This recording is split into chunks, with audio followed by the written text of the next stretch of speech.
ఇప్పుడు మనం 2025వ సంవత్సరం మే నెల 1వ తేదీ నుంచి 31వ తేదీ వరకు ద్వాదశ రాశిలో చివరి రాశి మీనరాశి వారి జ్యోతిష్యం భూత భవిష్యత్ వర్ధమానం గ్రహబలం గృహబలం యోగబలం చదువు బలం విద్య బలం సంతాన బలం సంసార బలం ఎలా ఉందో చూద్దామండి. గవ్వల శాస్త్ర ప్రకారం ఈ గవ్వల శాస్త్రాన్ని చింతామణి శాస్త్రం అంటారు, లకుట ప్రశ్న శాస్త్రం అంటారు. 9 గవ్వలు 3 సార్లు వేసి వాటిని లెక్కబెట్టి కౌంట్ చేసి వారికి యోగబలం ఎలా ఉందో భూత భవిష్యత్ వర్ధమానం గోచార ఫలం చూద్దామండి.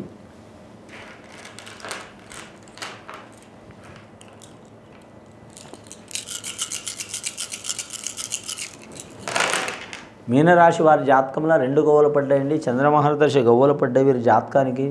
చంద్రమహర్దశ గవ్వలు పడ్డాయంటే ముఖ్యంగా మాత్రం తల్లి సహకారం ఉంటుంది వీరి జాతకానికి. అలాగే మనకు 5-6 రకాల తల్లికి సంబంధించిన వారే ఉంటారండి.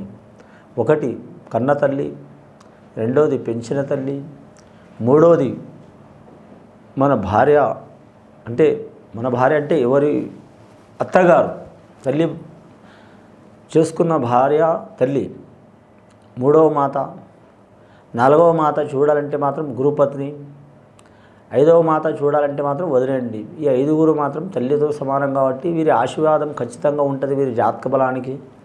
వీళ్ళలో ఎవరితో అయినా సరే మాత్రం మీకు మంచి జరిగే అవకాశం ఉంటుంది అని మీనరాశి వారి జాతకానికి చాలా వరకు ఇబ్బందికరమైన పరిస్థితులు ఉంటాయండి. వీరి జ్యోతిష్యంలా ప్రాబ్లం చూస్తే చిన్నగానే ఉంటే కానీ మాత్రం చాలా వరకు ఇబ్బందికరమైన పరిస్థితి ఉంటుంది అని రాశి వారు చలించే గుణం ఉండదండి. ఎక్కువ చలించే గుణం అంటే చాలా భయంకరమైన ఇబ్బందులు వస్తుంటాయి కానీ బయటపడరు, చాలా సైలెంట్గా ఉంటారు.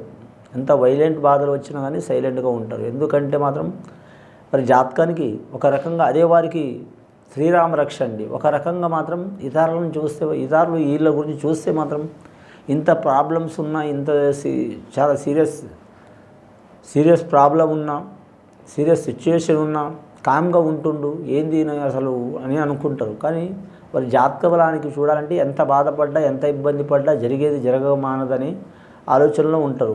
అలాగని ఎవరిని తీసిపడేయరు. అలాగని ఆ ప్రాబ్లమ్స్కు ఎలా సాల్వ్ చేయాలని ఆలోచన చేస్తూనే ఉంటారు.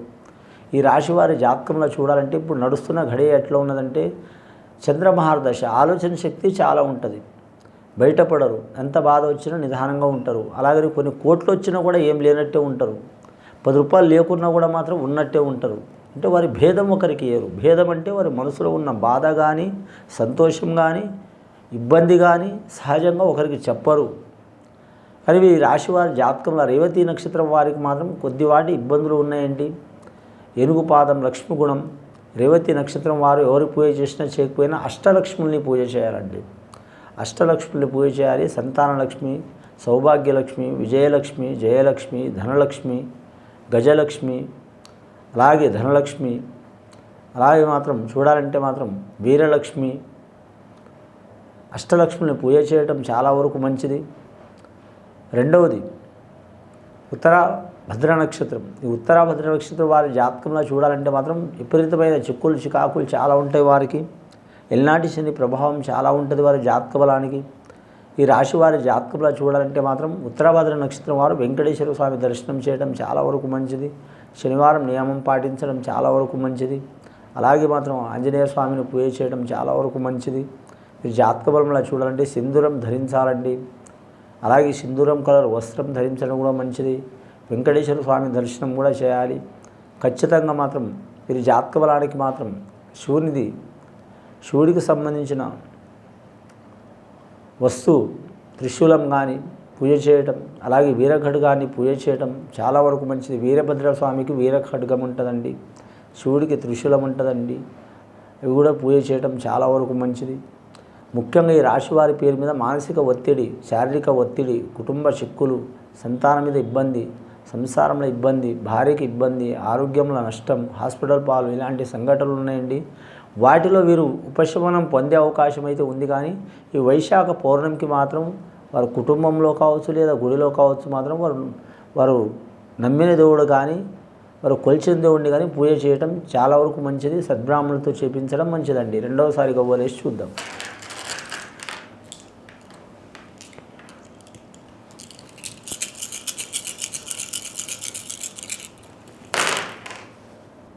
ముఖ్యంగా ఈ రాశి వారి జాతకంలో పడ్డాయండి, 5 గవ్వలు పడ్డాయండి. వ్యాపారం చేసే వారికి అయితే మాత్రం కలిసి వచ్చే అవకాశం ఉంటుంది. వస్త్ర వ్యాపారం అద్భుతంగా ఉంటుంది.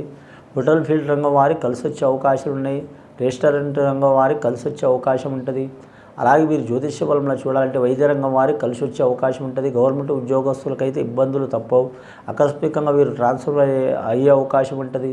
సస్పెండ్ అయ్యే అవకాశం ఉంటుంది. ఏసీబీ రంగం వారితో, అవినీతి శాఖ నిరోధక వారితో ఇబ్బందులు వచ్చే అవకాశం ఉంటుంది. ముఖ్యంగా వీరు నమ్మిన దేవుడిని పూజ చేయడం చాలా వరకు మంచిది. గ్రహరీత్యా చాలా ఇబ్బందులు చికాకులు ఉన్నా కూడా తొలగిపోయే అవకాశాలు ఉంటాయండి. అని వ్యాపార విషయంలో చూడాలంటే అన్ని రకాల వ్యాపారంలో కలిసి వచ్చే అవకాశం ఉంటుందండి. కానీ కుడి చేతిలో సంపాదిస్తుంటాడు, ఎడమ చేతిలో ఖర్చు చేస్తుంటారు. చూసేవాళ్ళు అనుకుంటారు కదా మీనరాశి వారికి ఏమైంది, బాగానే సంపాదిస్తారు, బాగానే తింటారు, బాగానే ఉంటారు అనుకుంటారండి. అటువంటి ఇబ్బందులు వచ్చే అవకాశాలు ఉన్నాయి కాబట్టి చాలా జాగ్రత్త పాటించాలండి. మూడవసారి గవ్వలేసి చూద్దామండి.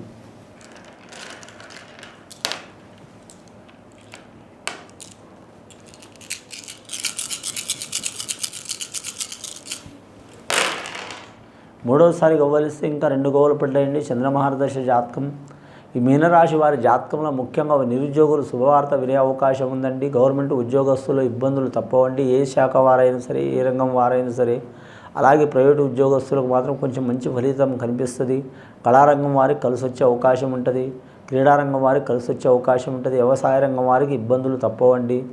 వీరి జాతకంలో వ్యాపారం చేసే వారికైతే మాత్రం వీరి జ్యోతిష్యంలో 3వ వంతు మంచిగా ఉంటుంది, 1 వంతు మంచిగా ఉండదు. అలాగే వీరి పేరు మీద ఇంట్లో శుభకార్యాలు జరిగే అవకాశాలు ఉన్నాయి. సంతానపరమైన ఇబ్బందులు వచ్చే అవకాశాలు ఉన్నాయి. వీరికి అడుగడుగున ఆటంకాలు, చిక్కులు, చికాకులు పెట్టేవారు ఉంటారు. కాబట్టి వీరి ఓపికనే వీరికి శ్రీరామ రక్ష అయ్యే అవకాశం ఉంది. ఈ రాశి వారికి ఓపిక కూడా చాలా ఉంటుంది. సముద్రం అంత ఆలోచన ఉంటుంది. సముద్రంలో అన్ని అలలు వచ్చినా, అన్ని కెరటాలు వచ్చినా సరే ఇంకా శాంతంగా అయ్యేది ఉంటుంది సముద్రం. అసంటి స్వభావం ఉంటుంది వీరి జాతక బలానికి. అంశబలం మంచిగా ఉంటుంది. కానీ మాత్రం వీరు జ్యోతిష బలంలో చూడాలంటే సముద్రం అంతా ఆలోచన కూడా ఉంటుంది వీరి పేరు మీద. ఇతరులకు సహకారం చేసే అవకాశం ఉంటుంది. వీరు ఎవరికి పూజ చేసినా చేయకపోయినా ఖచ్చితంగా విద్యార్థులు కావచ్చు, లేదా మాత్రం ఉద్యోగస్తులు కావచ్చు, మామూలు మనుషులు కావచ్చు, సగటు మానవులు కావచ్చు, లేదా పెద్ద యోగంలో ఉన్నవారు కావచ్చు, ఆ విద్యదాయక గాయత్రి దేవత మంత్రంలో గాయత్రి మంత్రాన్ని మించిందే లేదండి. గాయత్రి మాతకి పూజ చేయటం. అలాగే చూడాలంటే మాత్రం ముఖ్యంగా మాత్రం పంచమాతల్ని మాట గౌరవించడం. పంచమాతలు అంటే ఇందాక చెప్పిన కదా కరెక్ట్. కన్న తల్లి కానీ, పెంచిన తల్లి కానీ, వదిలే కానీ, అత్తగారు కానీ, లేదా మాత్రం ముఖ్యంగా మాత్రం గురుపత్ని కానీ వీరి మాట ఇది వారి మాట ప్రకారం నడవడం చాలా వరకు మంచి జరిగే అవకాశం ఉందండి. ఇది విని చూసి ఆచరించే వారికి ఆ పరమేశ్వరుడి దయ వలన మంచి ఫలితాలు కలుగుతాయండి. శుభం భూయాత్.